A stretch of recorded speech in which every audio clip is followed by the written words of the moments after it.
73 سے زائد کتاب آپ کی قلم سے نکلی ہے.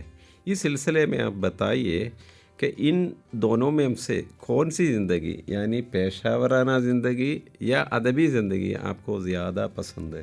پروفیسر نکولن صاحب، آپ خود جواب جانتے ہیں کہ میں اپنے پیٹ اور معاش کے لیے میں آپ کے ڈاکٹری کا پوشہ کر رہا ہوں، لیکن میرا ذوق شوق میرا عشق جو ہے اردو زبان سے ہے. تو مسئلہ یہ ہے کہ پیٹ کو کہاں کاٹ کے پھینک دیتے.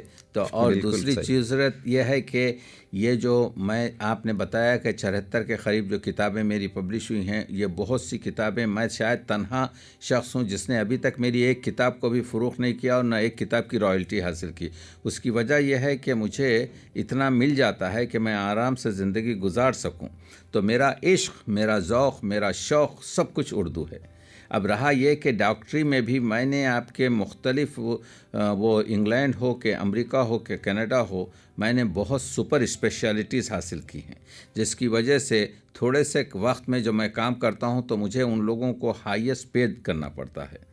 تو آپ کے سوال کے جواب میں ایک عشق ہے اور ایک کام ہے. آپ جانتے ہیں عشق کی طرف میرا جھکاؤ زیادہ ہے. بالکل صحیح ہے. اچھا ڈاکٹر صاحب، آپ کو انگریزی، فارسی وغیرہ زبانوں میں عبور حاصل ہونے کے باوجود اپنے ادبی کاوشات کی زبان کی حیثیت سے اردو کا انتخاب کیوں کیا ہے؟ بہت عمدہ سوال پروفیسر صاحب آپ نے کیا. مسئلہ یہ ہے کہ میں فارسی سے اور انگلیسی سے جو حاصل کرتا ہوں اس کو اردو میں ظاہر کرتا ہوں. اس کی وجہ یہ ہے کہ اردو ادب اس وقت اس تنقید ہو یا آپ کے تخلیق ہو یا میری شاعری ہو، یہ خیالات میں بہت کچھ آپ کے فارسی کا پڑھا ہوا ہوں. یعنی حافظ ہو کہ سعدی ہو کہ مولانا روم ہو کہ آپ کوئی برگزیدہ شاعر دیکھ لیجئے، یا ملٹن ہو یا ورڈسورتھ ہو، سب کو پڑھا ہوا ہوں. اب یہ جو ذہن میں میرے پاس یہ جو تجربہ ہے، اس تجربے کو میں استفادہ کرتا ہوا اردو میں منتقل کرتا ہوں. تو کہنے کا مطلب یہ ہے کہ اردو میں بہتر طریقے سے اس کو پیش کر سکتا ہوں تخلیقی طریقے سے. تو جب قلم میں ہاتھ میں لیتا ہوں تو سمجھیے کہ ہر ایوننگ میں 10-12 صفحات لکھنا میرے لیے کوئی مشکل کام نہیں. جب میں کوئی غزل یا نظم کے لیے قلم اٹھاتا ہوں تو ایک نظم یا غزل 2 دن میں کہنا کوئی مشکل نہیں. تو اس وجہ سے اردو کا انتخاب اس وجہ سے کیا کہ اردو میری مادری زبان ہے، اردو میرے عشق کی زبان ہے. اردو میں وہ عشقیہ الفاظ کہہ سکتا ہوں جو فارسی میں اور انگریزی میں وہ دونوں خارجی زبانیں ہیں میرے لیے. اس لیے میں نے دیکھا کہ اس کی ضرورت زیادہ ہے، کیونکہ میں تنقید پر جو کام کر رہا ہوں عموماً اردو کے کلاسیکل اور نان کلاسیکل شعرا پر کر رہا ہوں. میں جو آپ کے اپنے مضامین لکھتا ہوں وہ یہیں کے آپ کے جو ہے اس لحاظ سے میں نے اردو کا انتخاب کیا کہ شاید اس میں بہتر طریقے سے کر لوں، شاید انگریزی اور فارسی میں اس طریقے سے نہ کر سکوں جیسا میں اردو میں کیا ہوں. اگرچہ کہ میں کینیڈین رائٹرز ایسوسی ایشن کا تنہا اردو ممبر ہوں گزشتہ 20 سال سے. اچھی بات ہے. تو انہوں نے میری کتابوں کو انگریزی میں ٹرانسلیٹ کر جو ہے مجھے ممبر بنایا ہے، لیکن میری جو ہے ایک آدھ کتاب انگریزی میں ہے اور ایک آدھ کتاب فارسی میں ہے، باقی پوری میری کتابیں ہیں. بڑی بات ہے، بڑھیا بات بھی ہے. اچھا ڈاکٹر صاحب، آج کے تناظر میں دنیا میں اردو کی کیا صورتحال ہے؟ اس کے بارے میں آپ کی کیا رائے ہے؟ دیکھیے، اردو ایک زندہ زبان ہے پروفیسر صاحب. یونیسکو کے متعلق 400 ملین افراد اردو جانتے ہیں، لیکن جب میں کہتا ہوں مجھے پانی دو تو 400 ملین افراد مجھے پانی دیں گے، لیکن اسی سوال کو اگر میں کاغذ پر لکھ کر پیش کروں تو شاید 10% لوگ دیں گے. تو اردو آج دنیا میں کانوں کی زبان رہ گئی ہے، املا پڑھنا لکھنا نہیں ہے. تو سب سے پہلے یہ خوشخبری کہ ہے کہ 500 ملین افراد 400 ملین افراد اردو جانتے ہیں، لیکن اردو کے رسم الخط سے واقف نہیں ہیں. اور اردو ہی دنیا میں تنہا زبان ہے کہ اگر میں کہوں مجھے پانی دو، اگر نستعلیق میں کہوں تو اردو ہے، اگر میں دیوناگری میں کہوں تو آپ کے ہندی ہے، اگر یہ رومن میں لکھا جائے تو پوچھنے والے کا نام پوچھا جائے گا، خاندان پوچھا جائے گا. تو ضرورت اس چیز کی ہے کہ میں اردو سے مطمئن ہوں، کیونکہ دوسرا ہمارے پاس سلوشن نہیں ہے.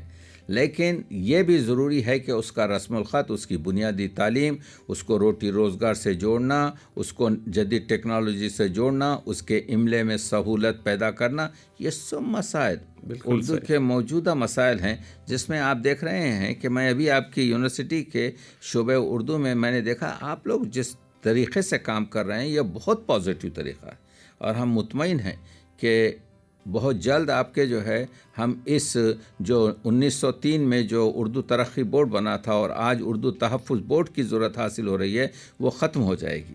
تو جواب میں آپ کے میں اردو کے فیوچر اور آئندہ سے مطمئن ہوں، لیکن اردو کے کچھ مسائل کو حل کرنا جن میں بنیادی تعلیم بنیادی مسئلہ ہے بہت ضروری ہے، رسم الخط کی حفاظت جو بہت اہمیت کی چیز ہے۔ ٹی ایس ایلیٹ نے کہا تھا کہ جس زبان میں ادب عالیہ ہوتا ہے وہ بولی نہیں بنتی، نیچے نہیں آتی، تو ہمارے پاس غالب ہو کے، میر ہو کے، انیس ہو کے، اقبال ہو، شاعری پر ڈیپینڈ ہے۔ بالکل تو اس لحاظ سے شاعری عروس پر ڈیپینڈ ہے، عروس رسم الخط سے لگا ہوا ہے، بالکل تو یہ ایک دوسرے سے جڑواں ہیں، تو جس کی حفاظت کرنا ہمارا کام ہے۔ بہت ہی صحیح جواب دیا ہے آپ۔ اچھا سر، اردو آپ کی مادری زبان ہے، ایک ادیب کی حیثیت سے آپ کو شہرت حاصل ہوئی ہے اردو میں۔ اچھا، آپ کی نظر میں ایک زبان کی حیثیت سے اردو کی خوبیاں کیا ہیں؟ بہت عمدہ سوال ہے۔ آج کے اس 21ویں صدی میں پروفیسر صاحب، اس گلوبل ولیج میں اردو جو سب سے بڑا اس دیش میں کام کر سکتی ہے وہ بھائی چارگی، محبت، اخوت، ایک دوسرے کے اختلافات مٹانا، کیونکہ اردو اگرچہ کہ میجورٹی مسلمانوں کی زبان ہے مگر اردو مسلمان نہیں ہے۔ بالکل اردو کو اگر آپ کے میر انیس نے کلمہ پڑھایا تو اردو کو چکبس نے رامائن سکھائی، اردو کو اگر آپ کے جو ہے گلکرسٹ نے مسیحیت پڑھائی تو اردو کو آپ کے بیدی نے گروناست صاحب پڑھوائی۔ تو کہنے کا مطلب یہ ہے کہ تمام مذہب، اسی وجہ سے یہ گنگا جمنی تہذیب کا اگر کوئی زبان بیڑا اٹھا سکتی ہے تو وہ اردو ہے، کیونکہ اردو میں ہر ایک کی محنت اور ہر ایک کا خون شامل ہے۔ تو اردو ہی یعنی وہ زبان ہے جو آج کے مسائل، دیکھیے آج کے مسائل ہمارے پاس کیا ہیں، چاند پر تو آدمی جا چکا، بڑی ترقی کر چکا، لیکن اخلاق کے لحاظ سے اور کہتے یہ ہیں کہ تمدن وہ ہے کہ how you treat your minorities, تمدن یہ ہے کہ مائنورٹیز کو آپ کس طریقے سے آپ کے جو ہے ٹریٹ کر رہے ہیں۔ تو اردو یہی سمجھاتی ہے، اردو یہ کہتی ہے، ابھی مجھے ذہن میں میرے شعر یاد آ رہا ہے غالب کے شاگرد بہاری لال مشتاق کا، کہ وہ ہندو تھے، وہ کہتے ہیں ہم ہیں ہندو تم مسلمان باہم، دونوں باہم ایک ہیں۔ صحیح ہے، ہم ہیں ہندو تم مسلمان دونوں باہم ایک ہیں، جس طرح اعداد جمنا اور زمزم ایک ہیں، کہ یہ 94 جو عدد۔ تو اردو کا مزاج محبت ہے، اردو کا جو تشہیر ہے وہ بھائی چارگی، اخوت، آزادی ہے۔ آپ دیکھ لیجئے کہ انگریز جو 1947 سے یہاں سے گئے، اس سے پہلے یہاں پر جو 24 زبانیں ہیں اس ملک میں، اس میں سب سے زیادہ جو شعر کہے گئے انگریزوں کے خلاف یا آزادی میں، وہ اردو ہی تھا۔ صحیح ہے۔ تو اب بھی جو ہے جو محبت کا پیغام پہنچے گا اردو ہی کے ذریعے پہنچے گا۔ اردو جو ہے پورے اس اردو کے ذریعے آپ پورے بھارت نہیں بلکہ دنیا کے 75 ملکوں میں آپ بات کر سکتے ہیں جہاں پر اردو کا رواج ہے۔ اس لحاظ سے اردو کا فیوچر بہت آپ کے روشن ہے، لیکن اس کے مسائل کو حل کرنے کی بھی ضرورت ہے۔ بالکل صحیح فرمایا آپ نے۔ اچھا سر، اردو زبان عام طور پر لوگ مانتے ہیں ایک ثقافتی زبان ہے، اور ایک ثقافتی اس سے جڑی ہوئی ایک ثقافتی وراثت ہے، اس کے بارے میں آپ کے بہت ہی عمدہ اور بہت ہی آپ کی کانفرنس جو 3 روزہ ہوئی ہے اس کا جوہر اور اس کا محور اور اس کا مرکز بھی یہی تھا۔ تو میں سن رہا تھا، دیکھیے جو زبان بھائی چارگی کا درس دے، جو زبان آپ کے جو ہے ملک کے تمام حصوں میں اگر لکھی نہ جا سکے تو کم از کم سنی جا سکے، جس زبان سے آپ اپنا کام چلا لیں، رکشے والے کو بلا لیں، ٹیکسی کو بلا لیں، میوہ خرید لیں، ہوٹل میں پیسے دے دیں، وہ آپ کے لنگوا فرینکا ہے۔ اور کوئی دوسری زبان